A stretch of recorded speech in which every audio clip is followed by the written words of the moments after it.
Welcome to the Nikki and Reuel podcast experience. I'm Reuel Sample, joined as always by Nikki Bascome. Good evening, Nikki, and Happy New Year. Happy New Year, Rule. It's going to be a good one. It's another good one. You know what? I have been thinking that at the beginning of our podcast, I'm going to wear a white suit like in Fantasy Island and start saying, Welcome to the Nikki You and have a Reuel suit? podcast experience. Not a white one, not a white one, but welcome everyone to season 2 of the Nikki and Reuel podcast experience. Glad to have you on board.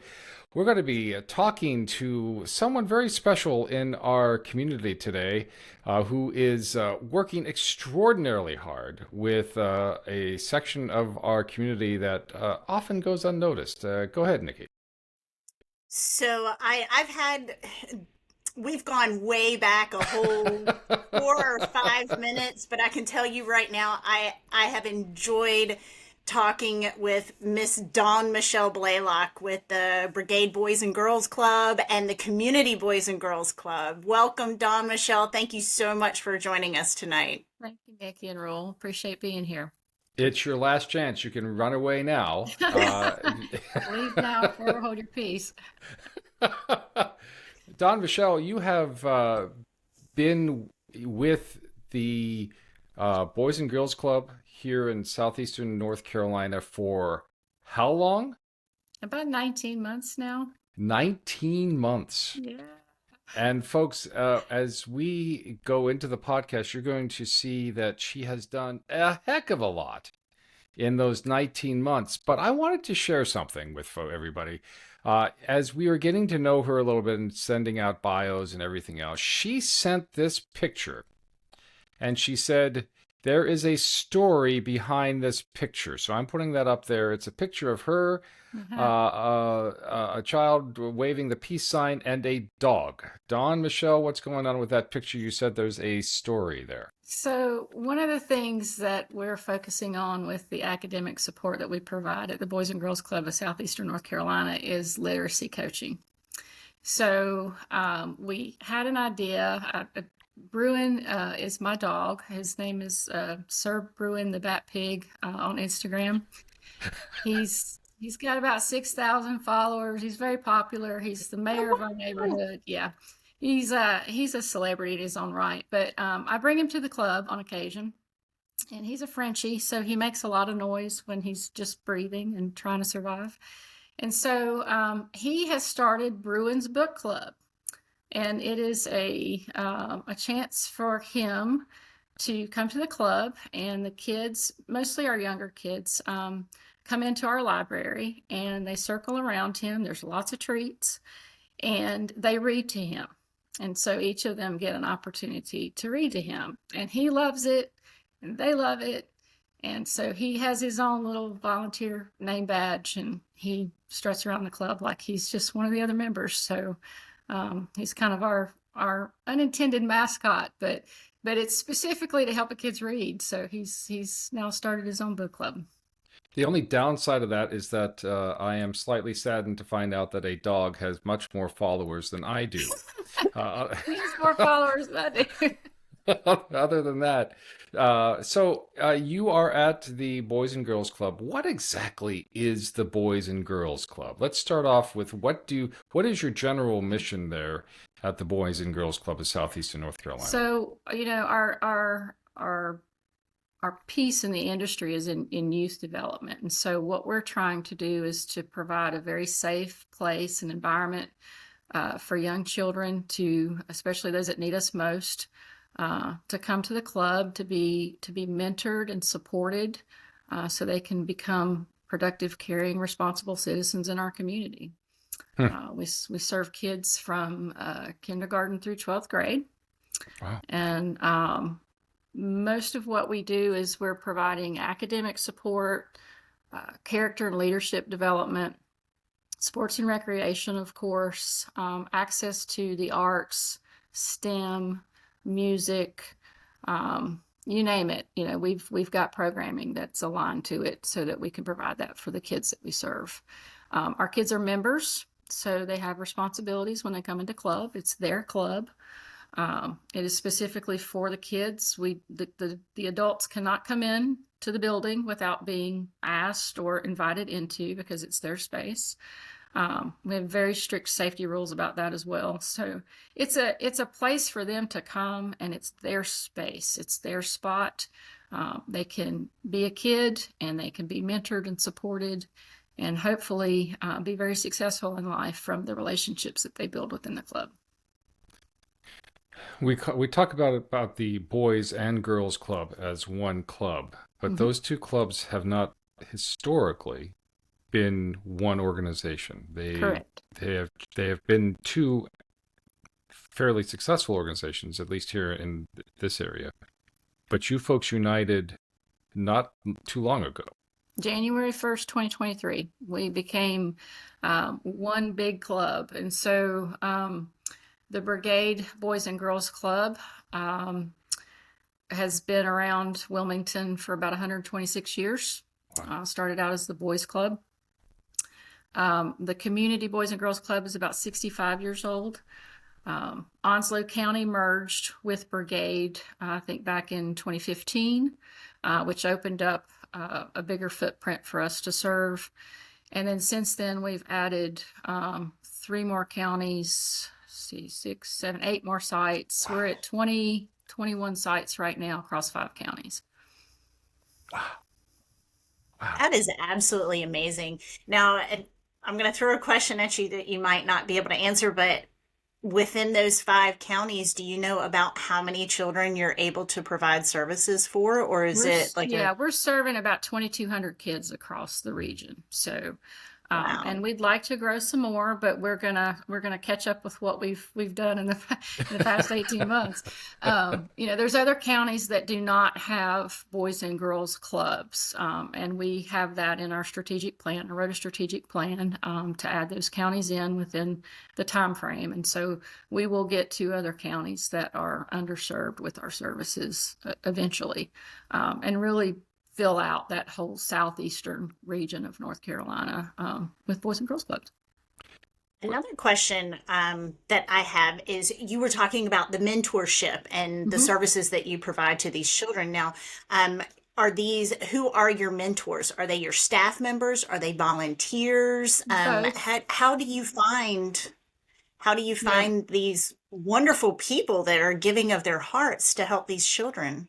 Most of our staff, we have about 130 staff, full-time and part-time, mostly part-time, that come and are what we call them youth development professionals. Those are the people that are the mentors to our children. We have volunteers as well that come in from different partnerships, from different industries, different boards, different people in the community that have an interest in helping with our mission. So, but we do have full and part-time staff that are there every day.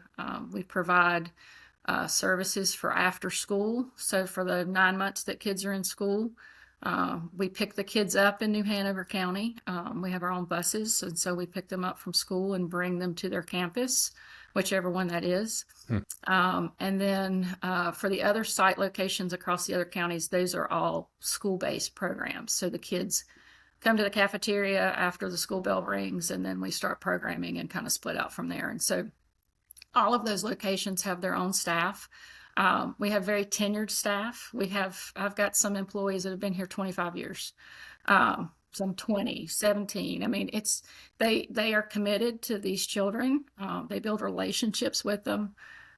We have tons of stories about kids that come back, and they come back, and sometimes they're employed by us again as a worker.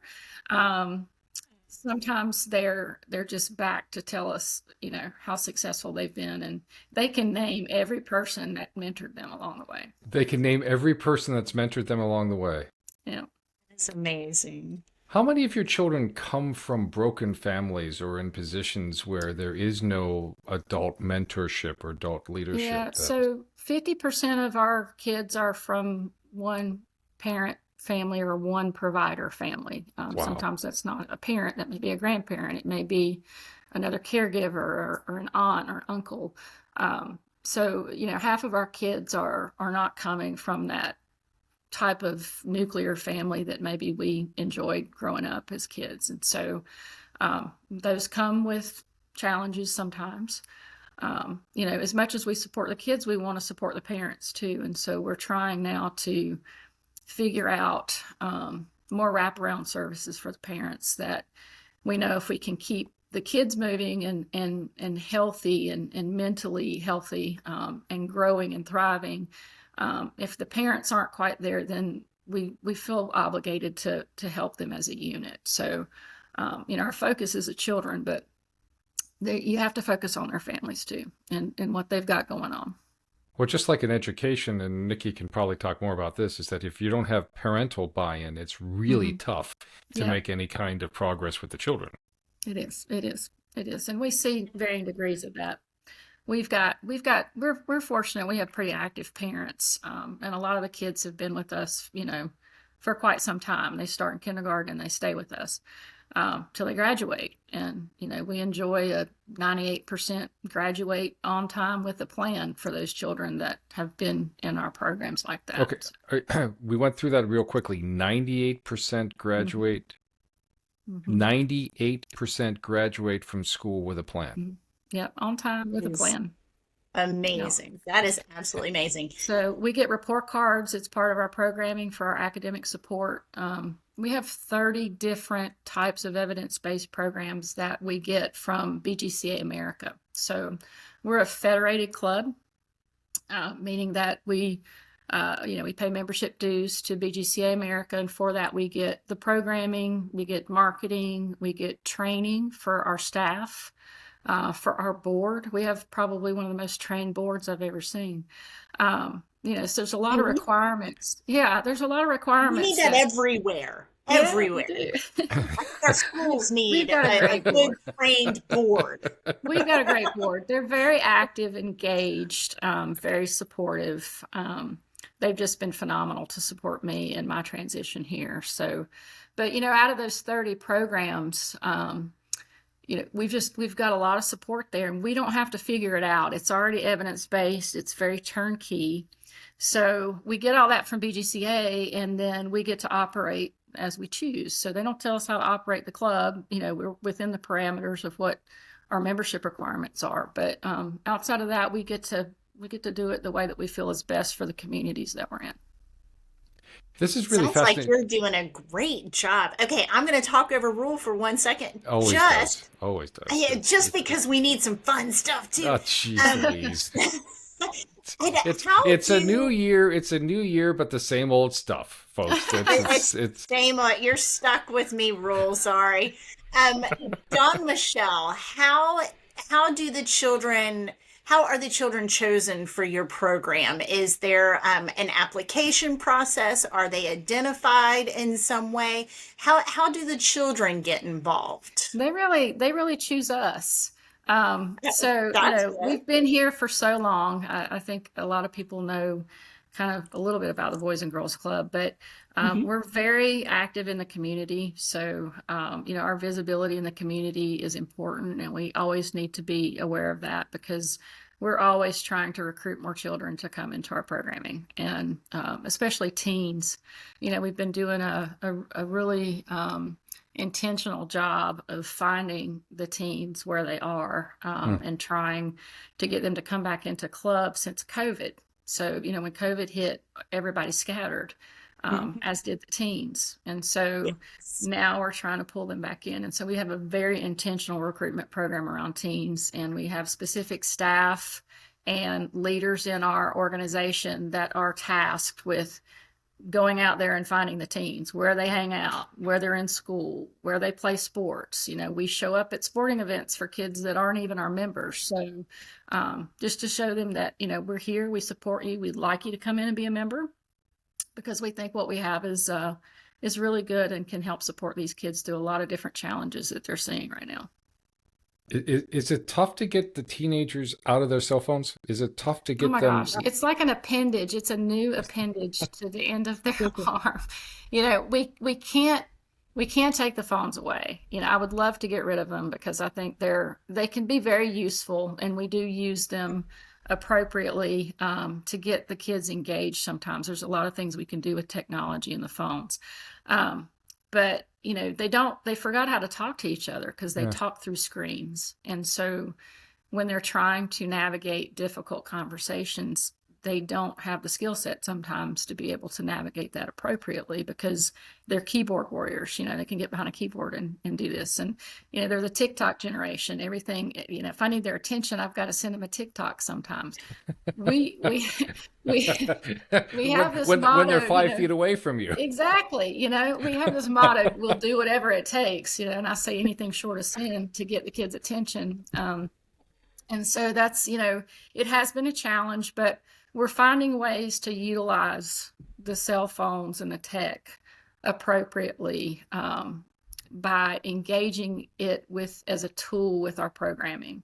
So, for example, we do workforce development for our teens. It's another way that we recruit teens in, is we bring them in and get them introduced to what's out there.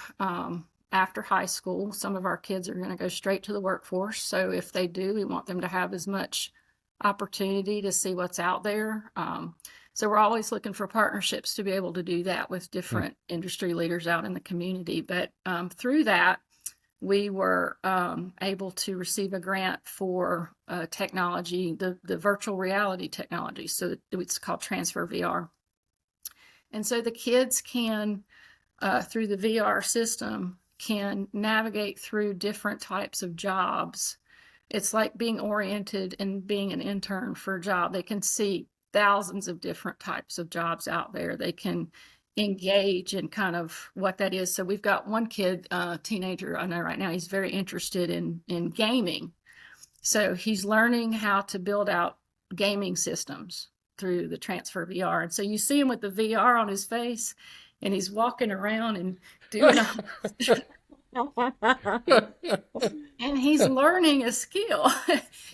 So we like I said, we try to be creative about those types of tech things that we know the kids love. They love STEM, anything to do with the STEM environment. So we have a lot of partnerships with people that come in and help us. Volunteers you asked about, Thermo Fisher Scientific, those types of Duke Energy, those types of relationships where they come in and partner with us and help us engage the kids in a different way. Nikki, have you looked at their website? I'm going to tell you my bias is when I think boys clubs or girls clubs, I think of this gymnasium place where these kids go after school and they play basketball or ping pong until their parents come and pick them up. And I'm sure that's what a lot of people still think of. But if you look at their website under what we do, you've got education, sports and recreation, health and wellness, workforce readiness, the arts, character and leadership. You're the whole package that's going on for these kids. Is it after school, or do you go summer as well? We do summers as well. So after school, while they're in school, and then we have a training week in between, and then we go into summer camp. And so summer camp, we may have 300 kids in the youth center, and it's just... That's crazy. Hang on, but it's fun. And it's, we do field trips in the summer. We have the pool over at the Brigade campus. The community campus gets to come over and use that. We also serve at Houston Moore in the Housing Authority. So we have a club site there. And so we're constantly keeping these kids moving throughout the summer. We have 2 sessions in the summer. So we do a 4-week and then a 5-week session through the summer before they go back to school. But yeah, we serve, our payroll goes up about 300% in the summer. So you can imagine how many kids we're serving in the summer. And it's because we do have that, I think, well-roundedness. And because we have the kids during after school, a lot of them, when they transition over to summer, we're able to keep them in literacy coaching. We're able to keep that programming going. The more time we have with them and the more consistency we have with them, then the better outcomes we can see. So keeping all those skills sharp.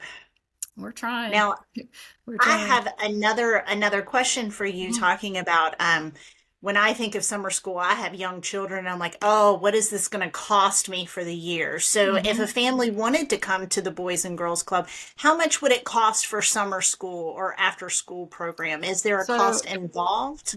we do charge fees, although we don't turn kids away. If families can't pay, we'll figure out a scholarship or some way in funding to be able to keep that kid in the club, because we know it's a better environment to keep them in than to send them home after school without any kind of support. Yes. I was a Yes. latchkey kid. I know what that was like. So, Mhm. and nowadays, just with our society the way it is, it's just too.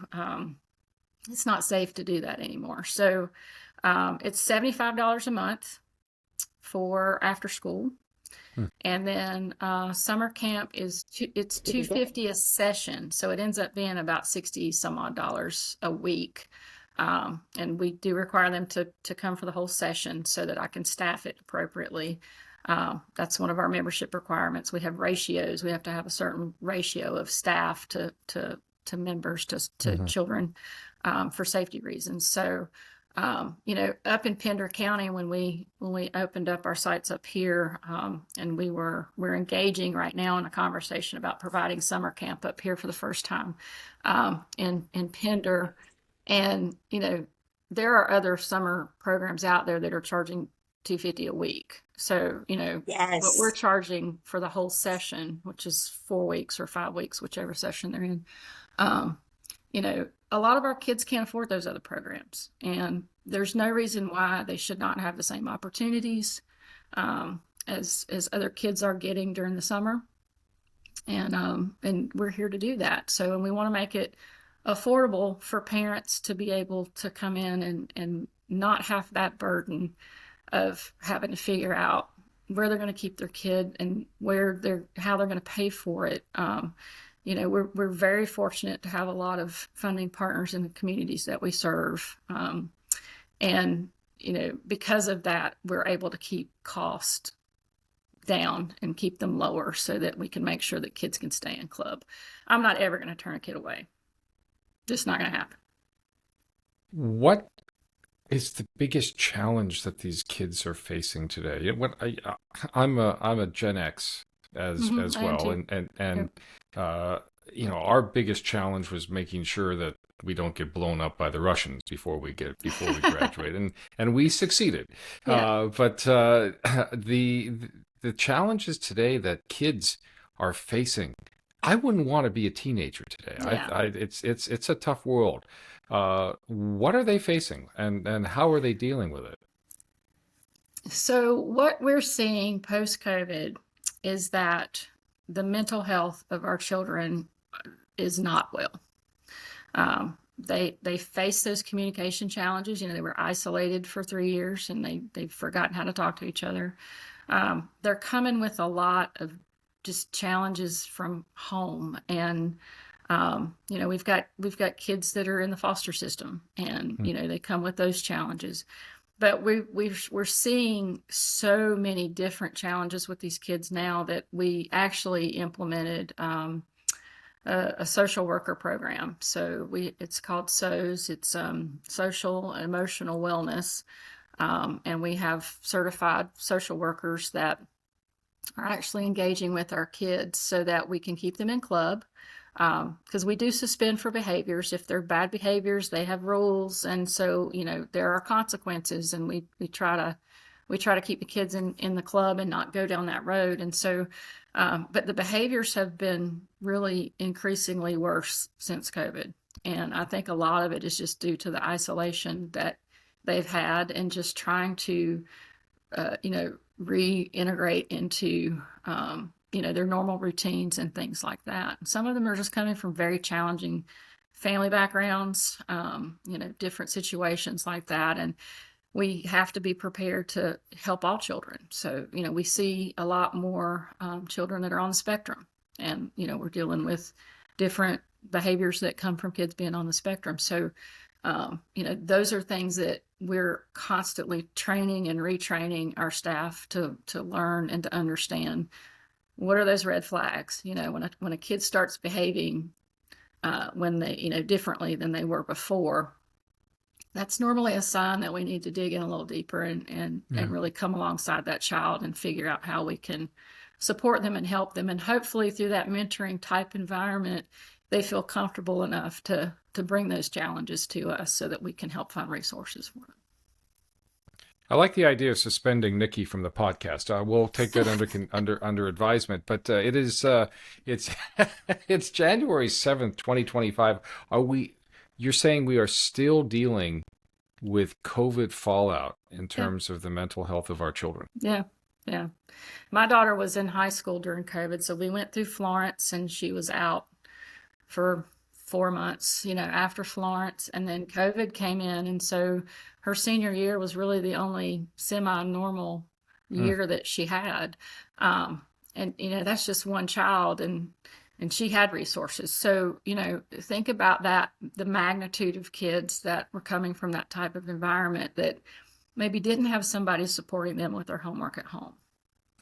Because mom is, working 2 jobs to try to keep things together. So, there are real burdens out there for some of the families that we have in our communities. And so the kids are coming from those families and those environments. And so we're trying to be a good steward of the resources we have, both for the kids and for the parents. Like I said, we're trying to figure out what wraparound things we can provide for parents. Because, I don't ever want to burden a parent. And hopefully we are a way to decrease some of those burdens, and that they know that their child's in a safe environment and that they're getting the whole aspect of everything that we can offer through our programming. You are... Go ahead, Nikki. Sorry. Go ahead, Nikki. Oh, he apologized to me. Can someone please record that? It's a new year, and I thought I'd get it out of the way early. New year, new me. Oh gosh. So, Dawn-Michelle, it sounds like your job is super difficult. I could not imagine trying to do so many services for so many children and so many families. But I know you and I talked about it. You do find a way to have fun, and tell us a little bit about the fun part of your job. What do you find something that just gets you going, makes you come into work every single day? I love the kids, and I love the unpredictability of the kids. Yes. You were asking me about funny stories, and I was over at the community campus one day, and we partner with the Wilmington Police Department and do what's called PAL Hoops, which is the Police Athletic League. Yes. And so tell us about that. I did see that on your... Yeah. So the police officers are the coaches for our kids. And so we do the younger ages, the youth, and then we do a teen PAL league as well. And so the campuses play each other, and there's a big championship at the end of the season, and there's a huge trophy. It's a big deal. So we just had the youth championship over at the community campus a couple weeks ago. But back in the summer, there was a kid there. He was probably 10 or 11 years old. And he would always try to pick on me when I would come in, and I'd pick back on him, And so he came up to me one day and he says, "Miss DM, I got to ask you a question." And I said, "Okay." And he goes, it's a little sensitive." I said, "Okay, lay it on me. What is it?" And he says, "Are you going to have a baby?" And I went, "What?" I did have on a blousy dress that day, but I said, "No, son, that ship has sailed." So but they were at basketball practice, and he ran off and just went, to his basketball practice, and that was the end of that. He just thought it was just the most natural thing or whatever. And, you never ask a woman that. So I tried to explain that to him. That's not, you don't ever ask a woman her age, and don't ever ask her if she's pregnant. So, but, teachable moments. That's all the kids. Time. That's every day. You don't know what they're going to say. And a lot of times it's funny and it's poignant, and sometimes it's not. And, you have to deal with those emotions as well. But I like being around them. I worked with children some in healthcare in my past career, but this is really the first time where I've had all of these kids, and they're great. I mean, they're funny, they're cute. The boy that's in the picture that you were showing earlier, that's Zave. He's one of my favorites. That picture is actually up in our office, right outside my office door. That was What a during cutie. Bruin's book club. So Xavier plays basketball, and he busted his lip one day, and he knew, my background was in nursing and healthcare. So he comes running to me. He's like, "Am I going to die?" And I'm like, "No, you're going to get just fine." So, Oh my goodness.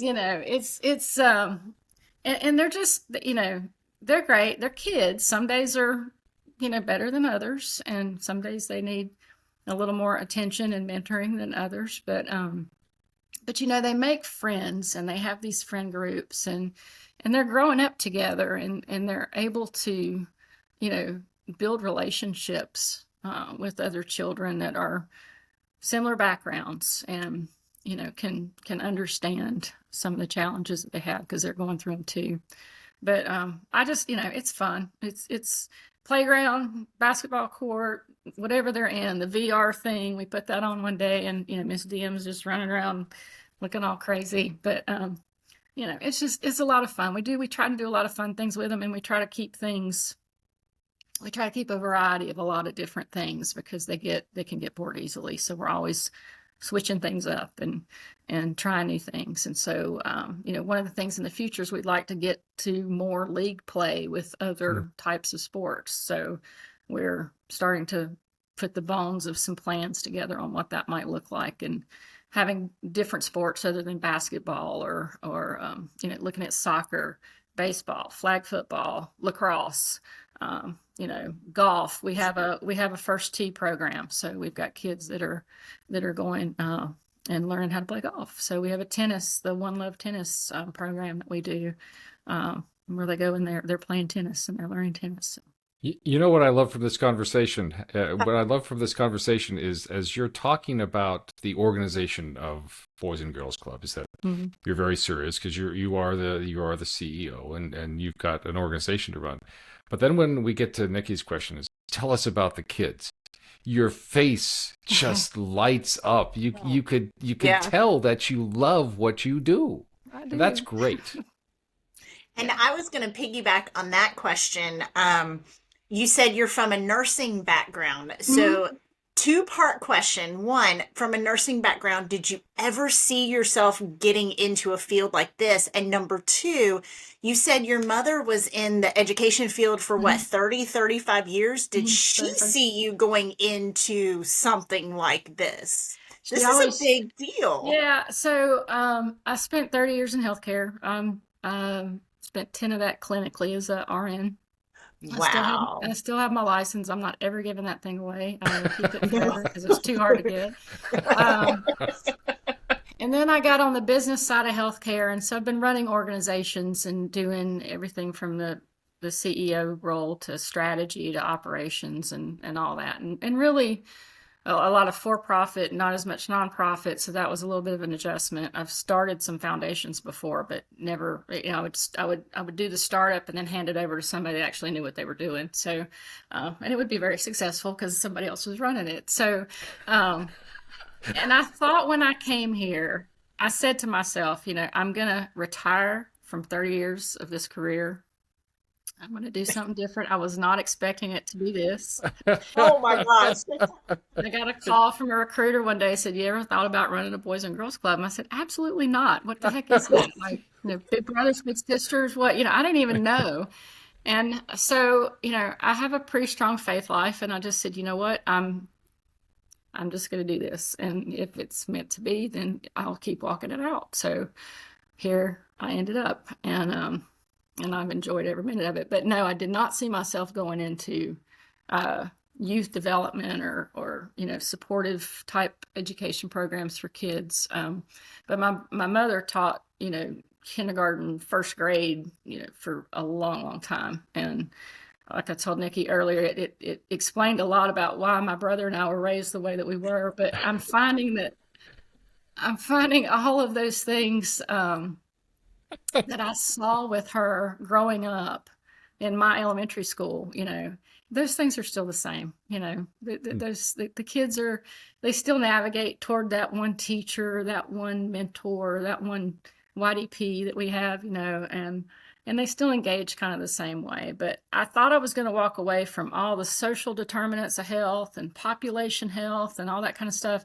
And I'll tell you, I deal with that probably more today than I ever have, because we're dealing with those things with the kids and their families. So that's been a good core fundamental that I've carried into this role that I did not expect. I want to talk about your Blue Door Gala or Gala. Gala. That's You're in coming the up. South. It's Gala. It's the South. It's Gala. Okay. My wife will be giving me another lesson. So it's March 6th at 6 p.m. Tell us about the Blue Door Gala. So the gala is our premier fundraiser for the year. As you can expect, we're a nonprofit 501c3. Every dollar that comes in is coming through funding and philanthropy.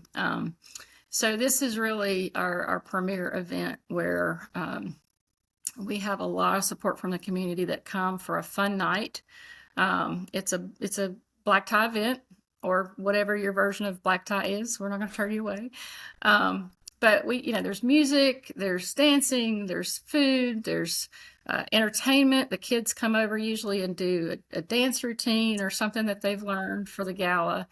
I give kind of a State of the Union update to the community on all the great things that we've been working on, and we celebrate all the great things that we've done in the past year. So this will be my third since I've been here. When I came in May of 23, I had been here for 5 days, and the next week was the gala. Wow. So I had to find a dress and figure out what I was going to say. And I hadn't even met everybody yet. I hadn't met most of the board yet, and it was just, but you just kind of slide in and take it in stride. And I got to meet a lot of great people and a lot of great supporters. And so it was a really good entree for me to see all these hundreds of people come together for a night to celebrate all the great work that we're doing. So this will be number 3 for me, and I'm so looking forward to it. It's a really fun night, and I hope you guys will join us. So let the record show and the recording show that she said gala twice. I did say it once just for your benefit. I want you to feel bad. We're trying to be equal opportunity here. Don't want to offend anyone. So, how does someone get a ticket to the gala? Because I'm a Southern girl. How does someone get a ticket? You can go to our website, social media. We have it just about everywhere you can think of. You can get a ticket.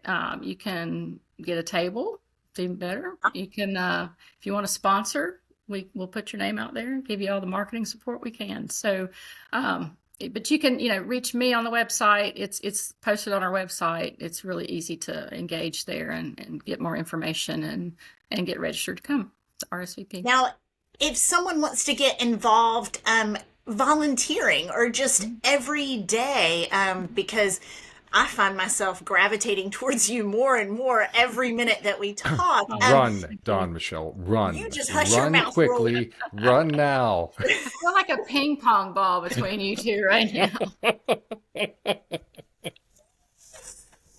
Dear Lord.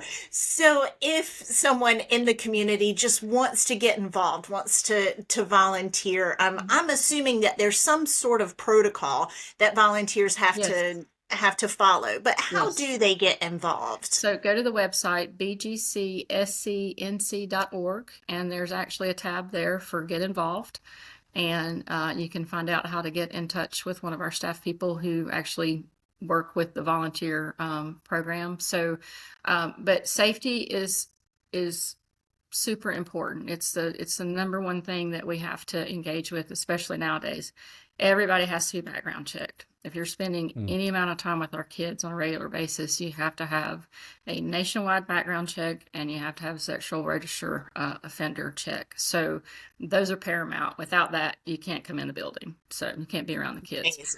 Amazing. So that's the main thing. And just to have a love for the kids, we volunteers, they come in all different packages, and they all bring something to the table that our kids need, whether that's experience from what they do for their work life, or we have adopted grandparents that are part of our volunteers, that they come in every day and they're there to support the kids like a grandparent would. They're kind of our older generation that are there every day. They do tutoring with our kids. We have lots of volunteer tutors. Especially in the summer, we usually get a good contingent of teachers that are out for the summer, and they're bored. I don't know why, but they need something to do. So they come see us. And if you're a teacher out there, please call me. We got lots to do. And, most of our kids are about 2 to 3 years behind in reading and math. And so through our literacy coaching, we're actually seeing kids starting to read at grade level. That's because of volunteers. That's because of a platform we're using and the volunteers that come in, and Reuel Blalock, who comes and does his book club. It takes everything. It takes everything we've got to put in there for these kids. And then we see the impact and we see the outcomes, and it's just great. That's the dog with 6 times my followers. You're jealous. Well, it's okay. if you watch the podcast, people might understand. That's right. So, Dawn, go ahead, Nikki. No, go ahead, Reuel. You gave me the last one. I'll let you have this one. Okay. Well, as you look at the year ahead, what are your goals as you go into 2025? Well, we grew really fast, so we're going to settle into some of that. We're going to focus on organic growth and not just new growth. So we're really going to try to make sure that we're reaching out to more children and that we're getting more children involved. We've got some great things on the horizon for parents that we're going to be introducing with some different partnerships that we have out in the community. We're going to be really recruiting teens. One of the great partnerships we have, and I'd be remiss if I didn't mention it, is with a nonprofit called Give Something Back. And that's Bob Carr's foundation organization. And they focus on at-risk kids, teens, tweens and teens, so middle school up through high school. And they provide mentoring as well. And so what we did is we partnered with them. I actually worked with them to identify a person who is in our buildings as part of our team that is their staff. So I don't have to pay for her. She's great. But they're focused on mentoring with the tweens and teens, which is what we're doing too. So we've come together. And the benefit of that is if they stay within that program, especially from 10th to 12th grade, they have a couple of requirements. They have 2 virtual events that they do per month, and then they have 1 in-person kind of event that they do. If they keep through that through high school upon graduation, they will receive a 4-year scholarship to the college of their choice.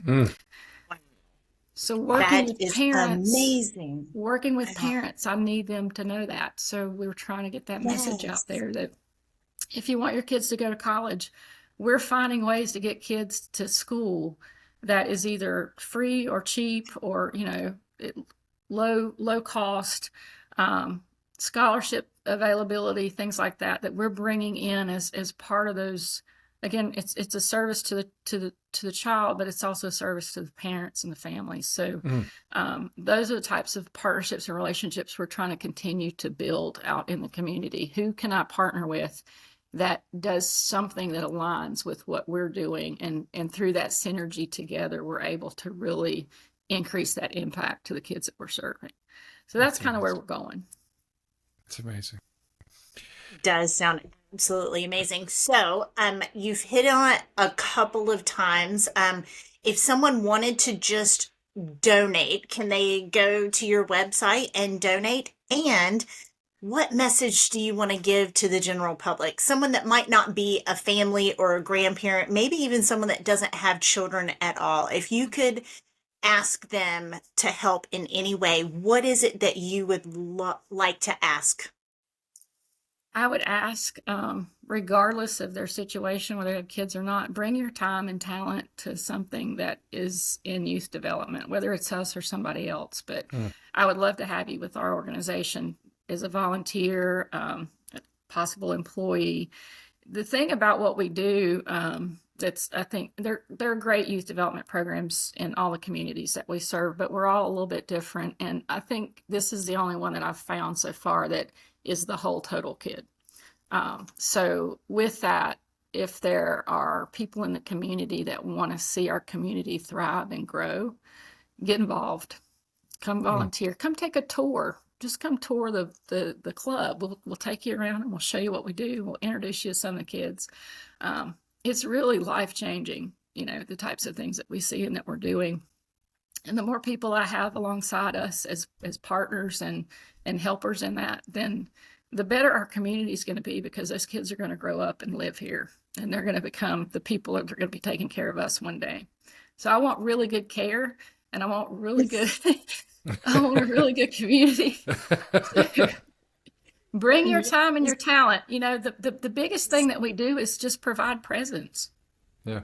It's just being there. A lot of these kids see people come in and out of their lives, and they see people that they think are going to come and stay, and then they don't. And so that's why having tenured staff, great volunteers, people from the community that partner with us, that provide that consistent face and that presence is the most important thing that we do.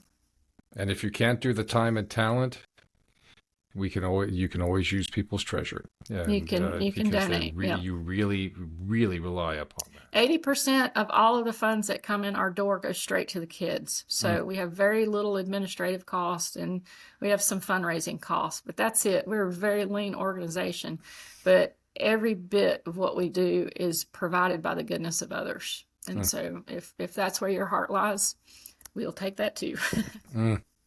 And did you hear that, Rule? She invited me to come take a tour any time I wanted to.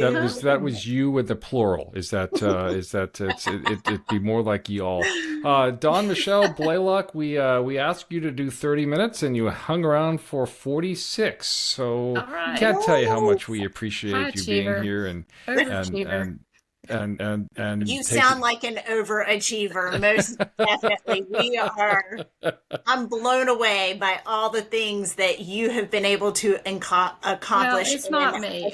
We have a whole team of people. It's not me. We have a great organization. Like I said, we have a fantastic board. It's very supportive, that help guide and direct me, and we figure it out together. But, without our staff, the people that are in there every day with the kids, they're the people that are really making the difference and making things happen. So I just get to steer the ship. Well, thanks for being here. Steering it well. Thanks for being here. All the best to you here in 2025. Great. Thank you so much for having me. It's good to meet you. Thanks, Dawn-Michelle. Bye. I got to tell you. Well, hey. One of the things that I really liked about that was if you put kids in a community and hold them to high standards and give them all these various programs, 98% graduation. Nikki, that's amazing. Absolutely amazing. So many of the things that she was talking about, you've talked to me 100 times. So many of the things I've talked about myself is, we need our children to just be productive members of our society. And if we're not willing to invest in that, people think that when I say invest, they just throw money at the problem, just throw money around.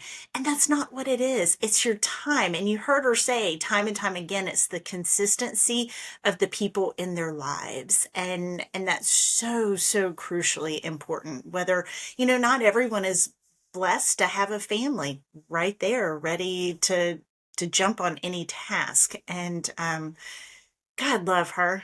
Can she be my best friend forever? I kind of figured the two of you would gel quickly, and that's a little scary, actually. I think New Hanover County Schools might be mad if I stop substituting and I start going over to visit Miss Dawn-Michelle. It sounds like you would fit in, right? I mean, it's just an amazing organization, and they're dealing with some powerful stuff. Yeah. And here in 2025, we're still dealing with the fallout of COVID.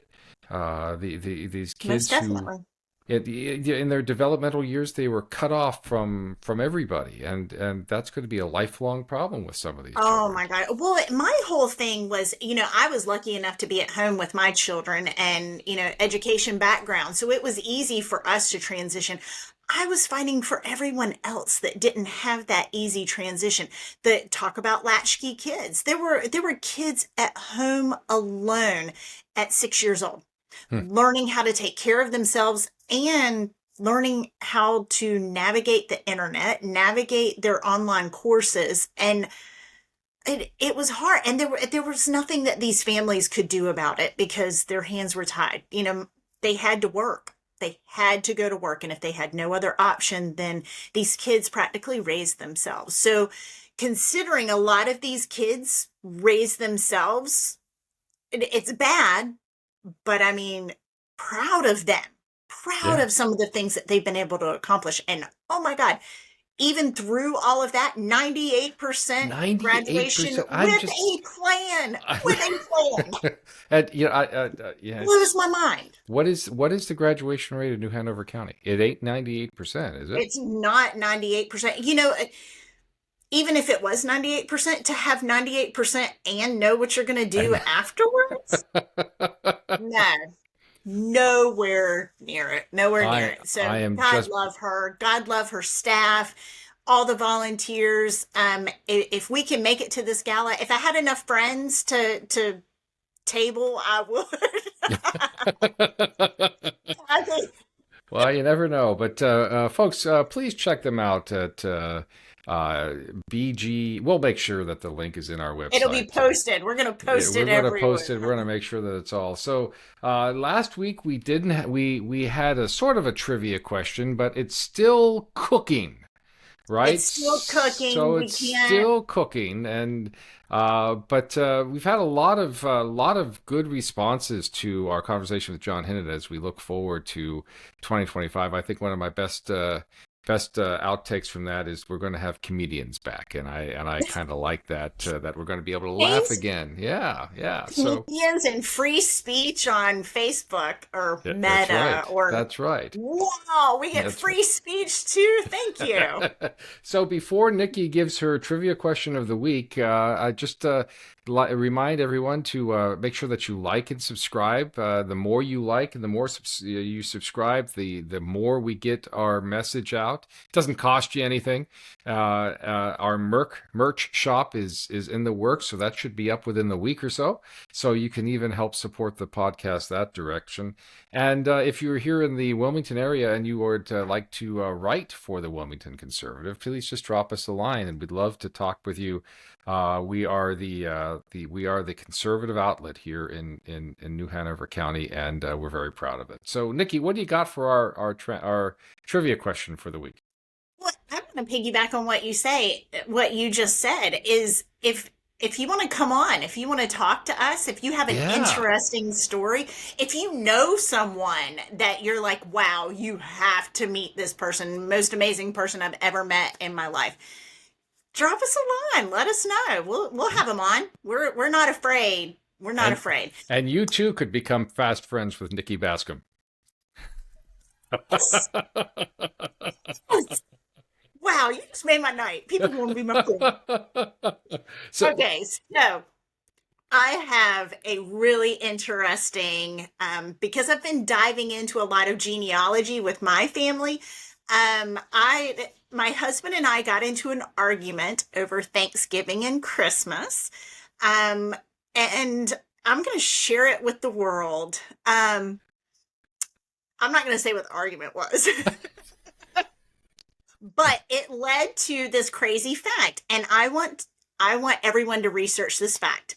What year did Duplin County become its own county, and what county did it defect from? interesting. Some local trivia. What year did Local Duplin? trivia. And Yeah. when I found this out so I'll tell you what the argument was. No, I'm not going to tell you what.